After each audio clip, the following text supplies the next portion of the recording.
ನಮಸ್ಕಾರ ಗೆಳೆಯರೆ, ಇಂದಿನ ವಿಡಿಯೋದಲ್ಲಿ ನಾವು ದರ್ಶನ್ ಪ್ರೇಮ್ ಹೊಸ ಸಿನಿಮಾ ಅನೌನ್ಸ್ಮೆಂಟ್ ಬಗ್ಗೆ ಚರ್ಚೆ ಮಾಡುತ್ತೇವೆ. ವಿಡಿಯೋ ಕೊನೆಯವರೆಗೂ ನೋಡಿರಿ. ಚಾಲೆಂಜಿಂಗ್ ಸ್ಟಾರ್ ದರ್ಶನ್ ಅವರ ಹುಟ್ಟುಹಬ್ಬಕ್ಕೆ ಅವರ ಮುಂದಿನ ಸಿನಿಮಾಗಳ ಬಗ್ಗೆ ಅನೌನ್ಸ್ಮೆಂಟ್ ಜೋರಾಗಿಯೇ ಆಗಿದೆ. ದರ್ಶನ್ ಈ ಬಾರಿ ಅಭಿಮಾನಿಗಳ ಜತೆ ಬರ್ತ್ಡೇ ಸೆಲೆಬ್ರೇಷನ್ ಮಾಡಿಕೊಂಡಿಲ್ಲ. ತನ್ನ ಆತ್ಮೀಯರ ಜತೆ ಸರಳವಾಗಿ ಕೇಕ್ ಕತ್ತರಿಸಿ ಹುಟ್ಟುಹಬ್ಬವನ್ನು ಆಚರಿಸಿಕೊಂಡಿದ್ದಾರೆ. ಅಭಿಮಾನಿಗಳಿಗಾಗಿ ದರ್ಶನ್ ಡೆವಿಲ್ ಟೀಸರ್ ಬಿಟ್ಟು ಗಿಫ್ಟ್ ನೀಡಿದ್ದಾರೆ.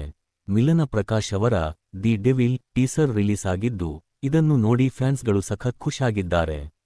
ಈ ಸಿನಿಮಾದ ಟೀಸರ್ ಜತೆ ಅಭಿಮಾನಿಗಳಿಗೆ ದಾಸ ನ ಮುಂದಿನ ಸಿನಿಮಾದ ಕುರಿತ ಪೋಸ್ಟರ್ಗಳನ್ನು ಕೂಡ ರಿಲೀಸ್ ಮಾಡಲಾಗಿದೆ.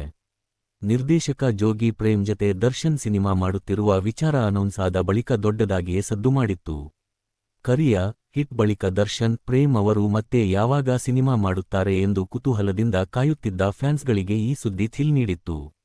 ಈ ಸಿನಿಮಾಕ್ಕೆ ಕನ್ನಡದ ಖ್ಯಾತ ನಿರ್ಮಾಣ ಸಂಸ್ಥೆ KVN ಬಂಡವಾಳ ಹಾಕಲಿದೆ ಎಂದು ಅನೌನ್ಸ್ ಮಾಡಲಾಗಿತ್ತು. ಆದರೆ ರೇಣುಕಾಸ್ವಾಮಿ ಕೋ ನಕ್ಷತ್ರ ಚಿಹ್ನೆಲೆ ಪ್ರಕರಣದಲ್ಲಿ ಜೈಲಿಗೆ ಹೋಗಿ ಬಂದ ಬಳಿಕ ಪ್ರೇಮ್ ಜತೆ ದರ್ಶನ್ ಸಿನಿಮಾ ಆಗೋದು ಅನುಮಾನ ಎನ್ನುವ ಮಾತುಗಳು ಹರಿದಾಡಿತ್ತು.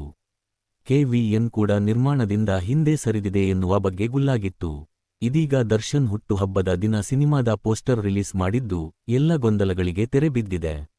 ಯುದ್ಧದ ಸನ್ನಿವೇಶದಲ್ಲಿ ಗದೆಯೊಂದು ಬಿದ್ದಿರುವ ದೃಶ್ಯವುಳ್ಳ ಪೋಸ್ಟರ್ ರಿಲೀಸ್ ಮಾಡಿ ದರ್ಶನ್ ಅವರಿಗೆ ಚಿತ್ರತಂಡ ಬರ್ತ್ಡೇ ವಿಶ್ ಮಾಡಿದೆ.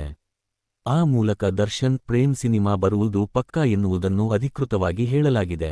ಇದಲ್ಲದೆ ತರುಣ್ ಸುಧೀರ್ ನಿರ್ದೇಶನದ ಶೈಲಜಾ ನಾಗ್ ಸುರೇಶ್ ನಿರ್ಮಾಣದ D59 ಸಿನಿಮಾದ ಪೋಸ್ಟರ್ ಕೂಡ ರಿಲೀಸ್ ಆಗಿದೆ. ಇದೊಂದು ಐತಿಹಾಸಿಕ ಸಿನಿಮಾವಾಗಿರಲಿದೆ. ವೀರ ಸಿಂಧೂರ ಲಕ್ಷ್ಮಣನಾಗಿ ದರ್ಶನ್ ಈ ಸಿನಿಮಾದಲ್ಲಿ ಕಾಣಿಸಿಕೊಳ್ಳಲಿದ್ದಾರೆ. ವಿ ಹರಿಕೃಷ್ಣ ಸಂಗೀತ ಚಿತ್ರಕ್ಕಿರಲಿದೆ. ಲಾಂಗ್ ಗ್ಯಾಪ್ ಬಳಿಕ ದರ್ಶನ್ ಮತ್ತೆ ಬಣ್ಣದ ಲೋಕಕ್ಕೆ ಎಂಟ್ರಿಯಾಗುತ್ತಿದ್ದು, ಹುಟ್ಟುಹಬ್ಬದ ಸಂದರ್ಭದಲ್ಲಿನ ಸಿನಿಮಾಗಳ ಪೋಸ್ಟರ್ ನೋಡಿ ಫ್ಯಾನ್ಸ್ಗಳು ಸಖತ್ ಖುಷಾಗಿದ್ದಾರೆ. ಈ ಚಾನೆಲ್ನಲ್ಲಿ ಹೊಸದಾಗಿ ಇದ್ದರೆ ದಯವಿಟ್ಟು ಸಬ್ಸ್ಕ್ರೈಬ್ ಮಾಡಿ ಮತ್ತು ನಮ್ಮ ಹೊಸ ಅಪ್ಡೇಟ್ಗಳಿಗಾಗಿ ಬೆಲ್ ಐಕಾನ್ ಒತ್ತಿರಿ. ಈ ವಿಡಿಯೋ ನಿಮಗೆ ಇಷ್ಟವಾದರೆ ಲೈಕ್ ಮಾಡಿ.